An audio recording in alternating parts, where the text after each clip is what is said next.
We are starting the new canto, Canto 3 of the Book of Yoga, the entry into the inner countries. This opening cantos section, the first section of the canto, its number is 117. So we are on 117th section for the whole of Savitri. Savitri has seen the dream panorama. She has also seen what the future is going to be. And in that dream realization, a part of the Mighty Mother got established in Savitri. That is actually her yogic realization. Now things are moving so swiftly, it looks as though she is simply recapitulating all those experiences through which she had gone in the course of past lives. She is simply gathering them up and moving forward very rapidly, almost with the speed of light. Now, the first stage is of course the Jagrata, the waking state. From that she has entered into the Swapna, the dream state, and this is the realization of the dream state. Now, below that dream state, she has to find new dimensions, new worlds, new realms of her soul. On the surface consciousness, things happen in a superficial manner in the Jagrata. In the dream state, you recapitulate all the past experiences, but in order to bring about a true change in nature, you have to enter into the dream into the inner countries, and that is exactly what Savitri is going to do. She was told that in case you want a change in earth nature to take place, if a new world has to be born here, the first condition for you is to discover your soul. And therefore, from the dream state, she is entering into the subliminal state where her inner being is working, is present. The inner mental, the inner vital, the inner subtle physical, and it is that which must now open out to the deeper levels, must go down into the depth of her soul. So, from surface consciousness, from dream consciousness, she has now come into the world of the subliminal, and she is going to enter into the inner countries there. As I said, Savitri was told to discover her soul, and she sets herself to do that. While Savitri sets herself on that yogic pursuit, it is important to recognize that at every crucial stage, Savitri gets the command, the Adesh, the divine Adesh from above: do this, do this, do this, do this. In other words, at every crucial stage, Savitri is guided in her yogic path because she is open to it. Not that the guidance should not come to us, but we are not open to it. Our instrumental faculties are not ready. So, in the beginning, Savitri was told to remember why she had taken this birth, and the task which was given to her was to vanquish death, and she has set herself on the yogic path. And the first thing which has happened is a part of the mighty mother, her supreme self, has now got established in human Savitri. That is the crucial point. Now she is going further down into the inner parts, and this is what the present canto is going to describe to us. He is going to tell how Savitri had proceeded in her yogic journey in the inner world. Before that, one important thing is she must be totally receptive.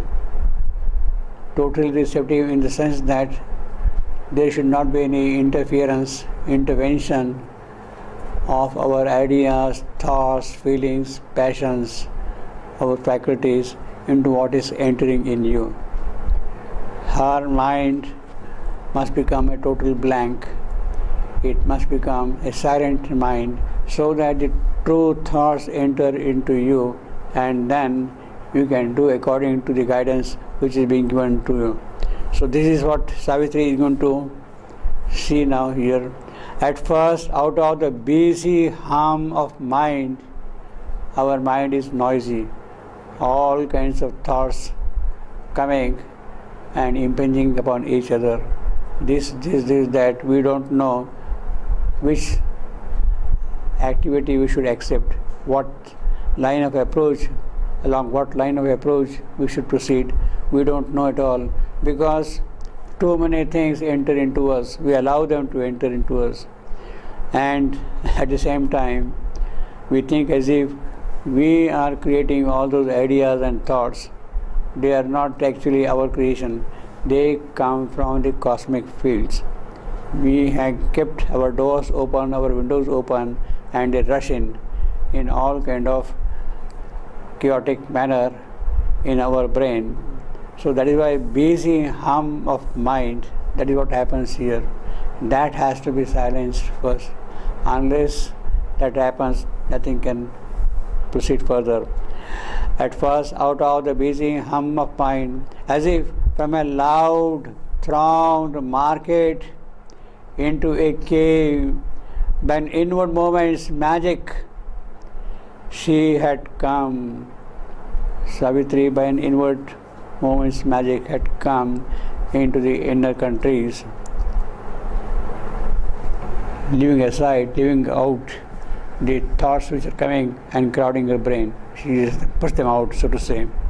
As if from a loud, thronged market into a cave, she has left the bazaar, she has left the world, all the urban activities, and she has now gone into the forest, into the cave, into the guha of yoga. And it is in that guha of yoga things are now going to happen. The inner guha, Hridaya guha. By an inward moment's magic, she had come. A stark, hushed emptiness became her self. Emptiness, she has emptied out everything, and it is that emptiness she is going to receive the adation, the next command for a journey. Unless we empty out our cup, we cannot fill it up with true knowledge, with true inspiration, with true ideas, true thoughts. Her mind, unvisited by the voice of thought, they are no more now able to enter into her mind. Unvisited by the voice of thought, stared at a void deep in dumb infinity. So her mind has become blank, and it is staring into dumb, speechless, non-speaking infinity. Her heights receded. Whatever she has attained, whatever claims, whatever greatnesses, they have remained back now. Her heights receded. Her depths behind her closed. All fled away from her and left her blank. That is the important condition. Left her blank. That emptiness, all the superficialities with which we are busy, they are not now anymore with Savitri. Her eyes receded, her depths behind her ceased, closed. All fled away from her and left her blank. But when she came back to a self of thought, yes, sometimes then she would come back to a self of thought. Once more she was a human thing on earth. The moment these thoughts come again, oh, my friend, my relatives, all these thoughts don't start coming and occupying her mind.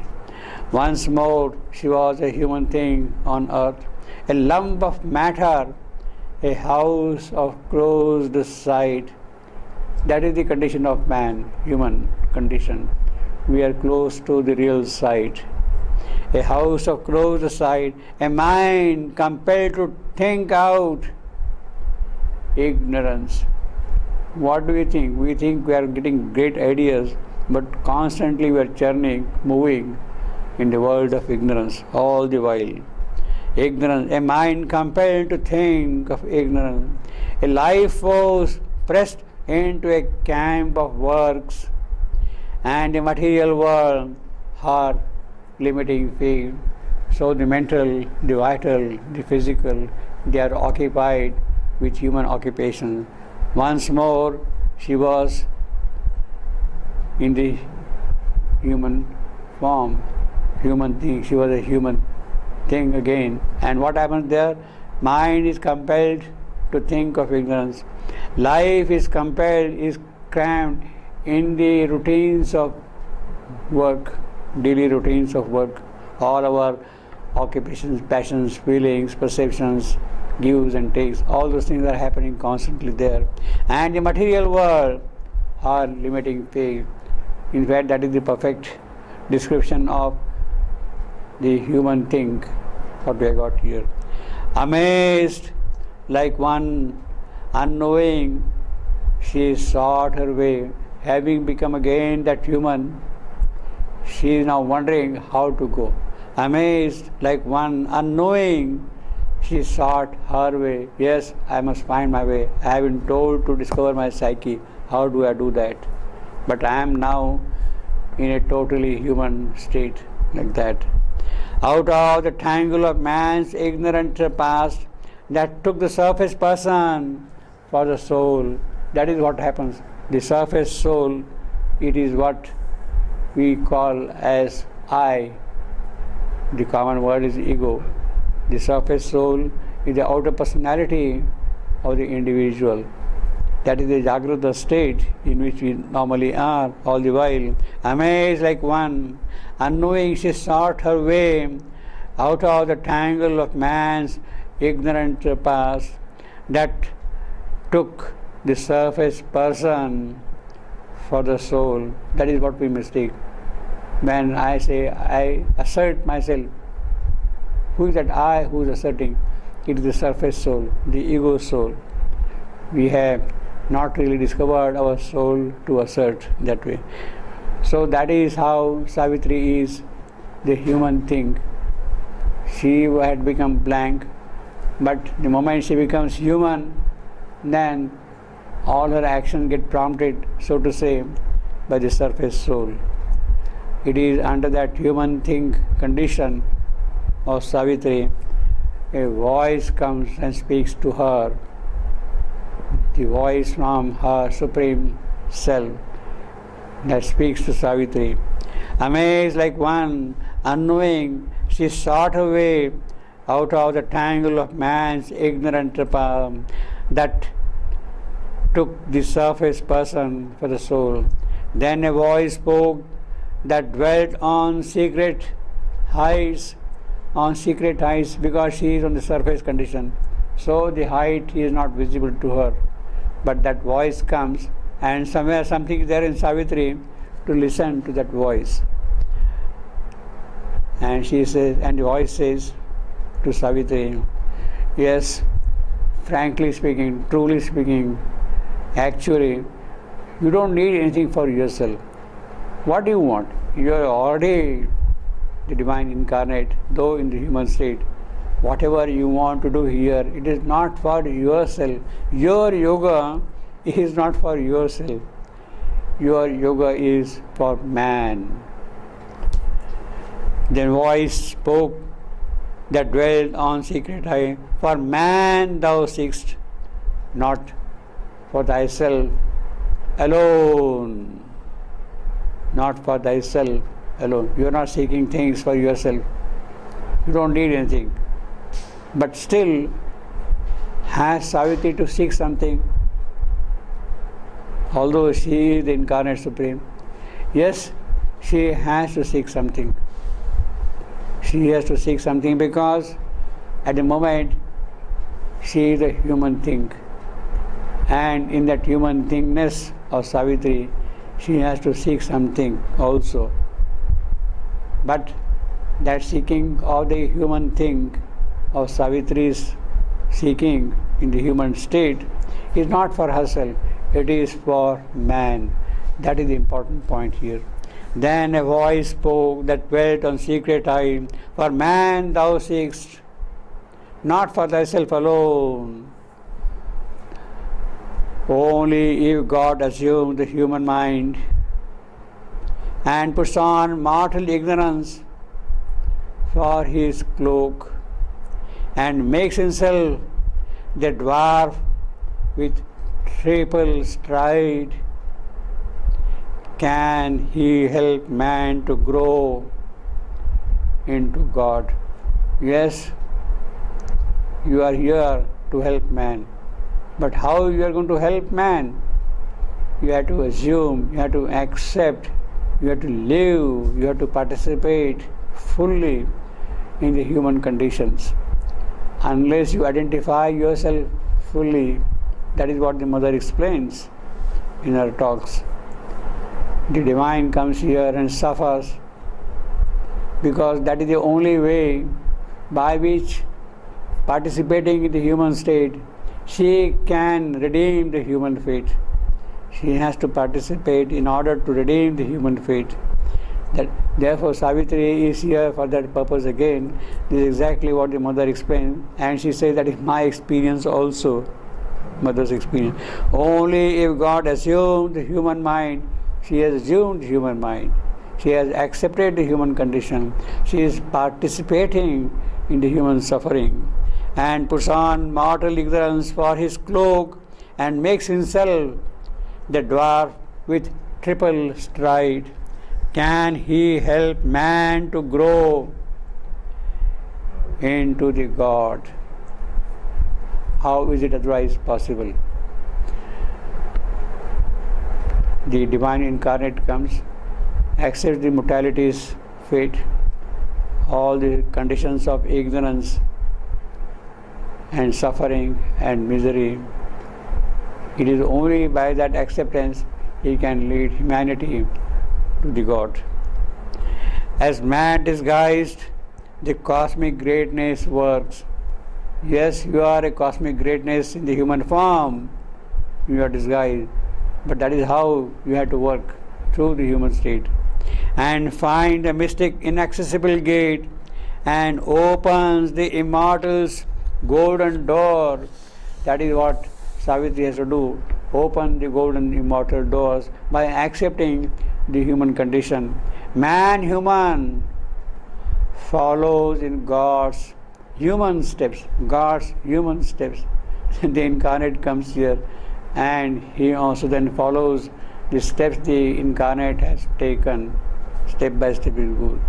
So that is a sort of an obligation on the incarnate to be, so to say, constantly aware that he is walking, he is moving around, he is progressing, not for himself, but for man, who will be following him in his steps.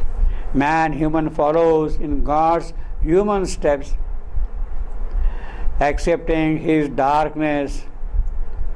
Thou must bring to him light. तमसोमा Jyotirmay गमय. Tamaso, that is the human prayer. But how is it going to happen? The divine comes and accepts the condition of that tamasa and then moves towards light. Accepting his darkness, thou must bring to him light.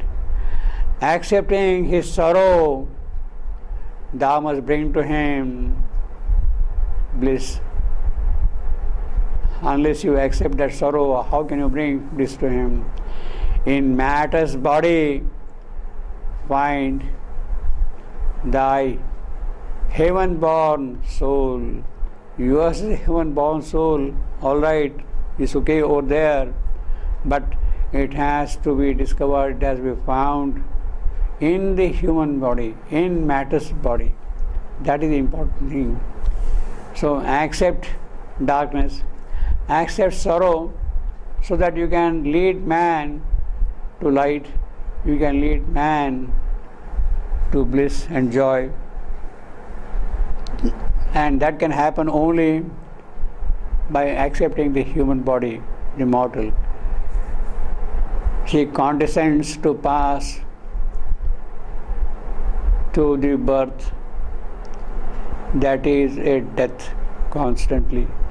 That is what Sri Aurobindo says about the mother's descent upon her. She condescends to pass through the birth, that is a death. Unless she does that, unless she experiences the full power, so to say, of mortality, she cannot redeem mortality, the full thrust of mortality, the full impact of mortality. She cannot lead mortality at all. Accepting his darkness, so that is how from tamaso ma to jyotirmaya, from mrityor ma to amrutam gamaya will come. That is how from darkness to light things will move. Only because you had taken a birth in the physical body here. And that is the guarantee also of the success of your endeavor. Now, we have here something very significant also, a reference to the divine dwarf. Savitri is told that it is God Himself who comes here as the dwarf, Vamana. He comes here as the Vamana.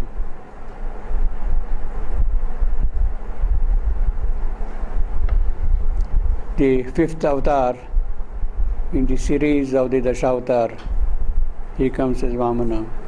The avatars are, of course, first Matsya, first avatar, that is fish, Vishnu as fish, then Kurma, tortoise, then Varaha, the divine boar, then of course half man, half lion, Narasimha. These are the four avatars which have preceded the arrival of Vamana, the fifth avatar. These four avatars, according to the Puranas, had taken place in the Satya Yuga. Now it looks a little strange that he is still at a very low stage of evolution. Matsya, Kurma, Varaha, half man, half lion, Narasimha, and all those things are happening in the Satya Yuga. Well, that is the beginning of the golden age, the incarnation of Vishnu in the seed state of things. That is the Satya of his presence here, and that is what is unfolding here. Now, Vamana avatar occurs not in the Satya Yuga, but in the Treta, the next Yuga also. And he comes here for a very specific purpose. Then of course there are other avatars. After Vamana we have got Parashuram, Rama, Krishna, Buddha, Kalki. This will follow. Parashurama also belongs to Treta Yuga. But Vamana, Parashurama and Rama, three, they belong to Treta Yuga.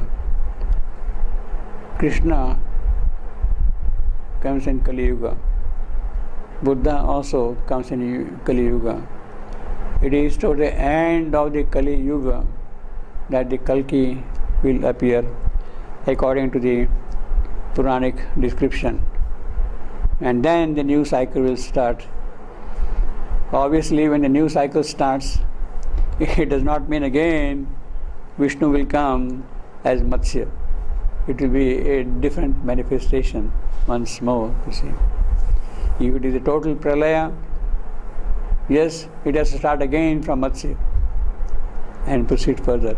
But this time, as the mother says, and also Sri Aurobindo says, it is the last pralaya, and there is no more pralaya afterwards. So, in the present era, it is not that we are going back to Matsya and proceeding further. Things will move forward, as Savitri has seen, a new creation. A different new Yuga, Satya Yuga will begin with that. That Satya Yuga is different than the Satya Yuga with which Matsya began and other avatars began. In that sense, you see. That is the important difference. Now, in the Treta Yuga, we had the Vamana avatar, and here to some extent the reference is to that condition of Savitri's Yuga. Make himself the dwarf with triple stride, 3 strides, 3 steps he has to take in this creation. So Savitri is, in other words, reliving the experience of Treta when the dwarf Vamana had arrived. That is the swiftness with which the Yuga is also moving. She is recapitulating what had happened in the Treta Yuga with the arrival of Vamana. What did Vamana do? There are, of course, very detailed descriptions of Vamana's avatarhood in the Puranas. In Bhagavad, many cantos are devoted to the description of Vamana avatar, you see. Basically, the gist is Bali, the Asura, had become very powerful. Bali himself was the grandson of Prahlada, and he was obviously, of course, a great tapasvin who was engaged in severe austerities, in doing yajnas, and out of yajnas getting boons from the gods. So on one occasion, when Bali performed the yajna, he received gifts from gods, any amount of gifts from gods, and he received a quiver in which there will be a condition which will be never empty. In other words, he had endless supply of arrows. Bali had endless supply of arrows. He also was given a divine chariot. He could ride anywhere in the universe in the divine chariot as a result of the fruits of his yajna. But Bali, so to say, misused those gifts. He used them to conquer gods. He invaded the city of God, Devanagar. He invaded that and drove all the gods out of the city because he had any number of arrows and the gods could not stand. Those who had given the gifts to him, those gifts had turned against them. And that is what it happened. So the plight of the earth became very pitiful, and the gods were absolutely helpless. When their mother, the mother of the gods, Aditi, saw the plight of her sons, she was distressed. My sons have been driven out from their city. They have no place to live. So she was told to approach the Supreme Lord, to surrender completely to Him. She did intense tapasya without taking food for a number of days. 12 days, 12 the days of gods, not human days. 12 days she did not eat even a single morsel of food. She lived only on water. 12 days fast nowadays is not uncommon. Many people do that kind of a thing. But Aditi was doing that 12-day fast, living only on water. 12 in the sense of the days of the gods, not human days. That is important. So, after the completion of the fast, the Supreme Lord became pleased with her and asked her for a boon, asked her what she wants. She narrated the plight of her sons, the gods, and a boon was given to her that soon a son will be born to you, Vamana, and it is he who will take care of the present condition. Vamana was born as a Brahmin, and when he grew up, maybe 10-12 years or so, just a boy still, small dwarf boy, he went to the river Narmada, where was living Bali. Bali was living on the banks, his parish was on the banks of Narmada. So Vamana went there. He was received with great honor, being a Brahmin, Brahmacharin also, by Bali. He was received very honorably, with great reverence, being a Brahmin boy. At that time, Bali was performing Ashwamedha Yajna, the conquest of the entire universe. And he goes there. Naturally, having gone there, it was a kind of an obligation for Bali to ask if Vamana wanted any favor from him, any boon, any gift, any reward. At that time, Bali's guru, Shukracharya, advised him, please don't rush. You are going to meet a dangerous situation. But Bali was Bali. He said, look, I am performing the yajna. I must be honest to myself. I have given the word to him. Ask what you want. And I cannot stop that now. So he again asked Vamana what he wanted. Then Vamana said, I want a piece of land to make 3 strides, 3 steps. Please give me that. I would like to live in that piece of land. Bali thought it was a very simple matter, very small thing. After all, he is the Lord of the universe. Whatever he wants, he could give. 3 pieces of land, nothing for him. And he said, yes, okay, go ahead.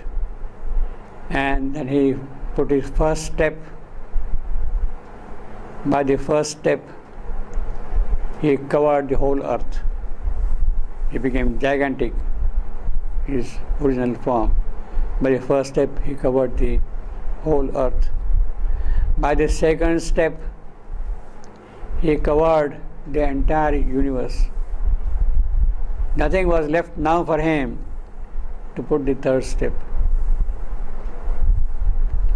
So at that point, Vamana asked Bali, tell me now, where do I put my third step? Bali was amazed, of course, but he had also the courage, firm conviction, something deep in him also. Yes, you can put your third step on my crown, on my head. And that is exactly what Vamana did. He put his third step on the head of Bali.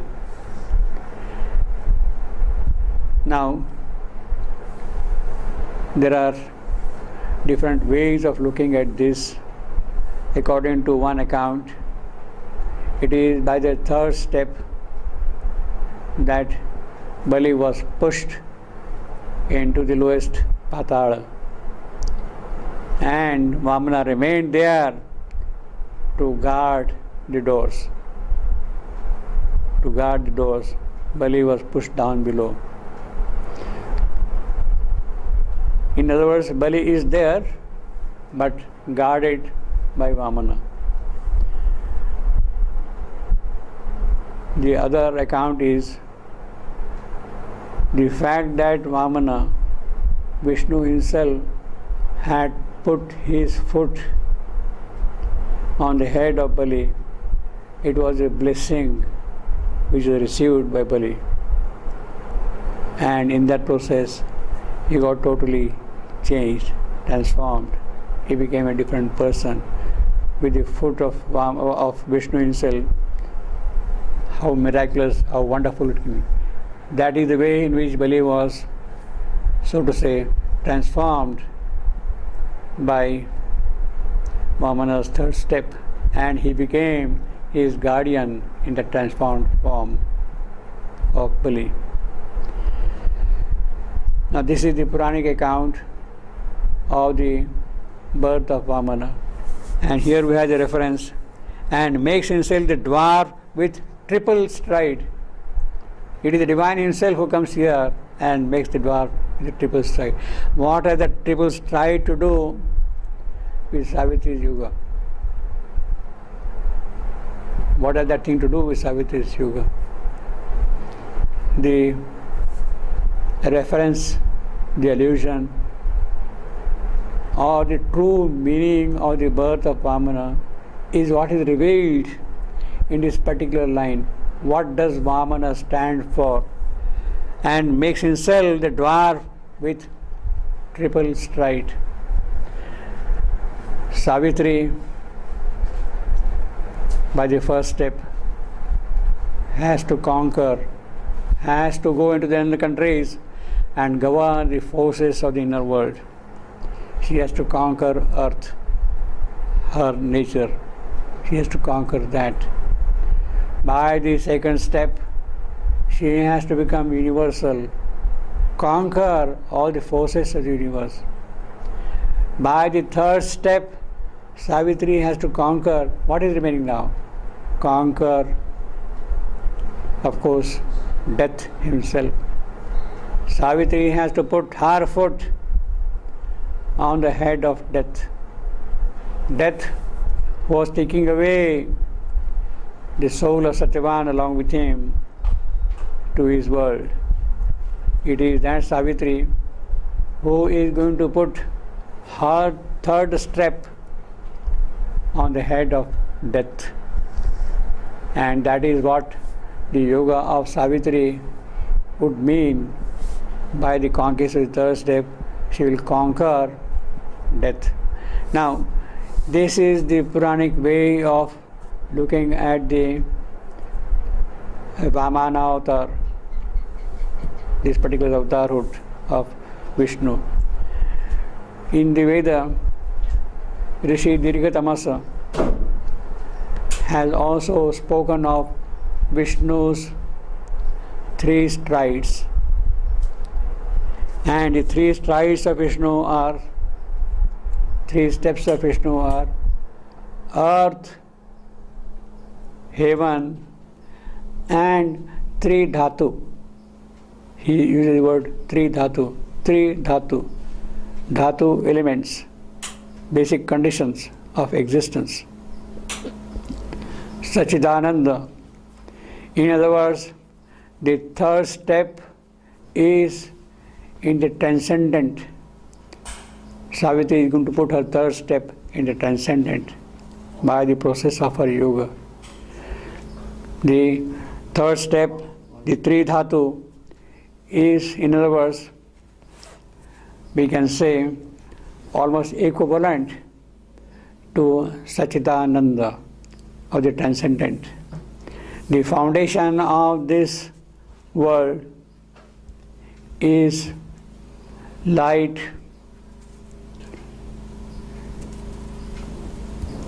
the sun, and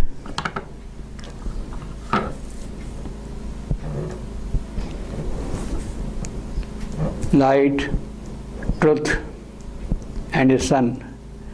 These are the three foundational elements of this world of Three Dhatu.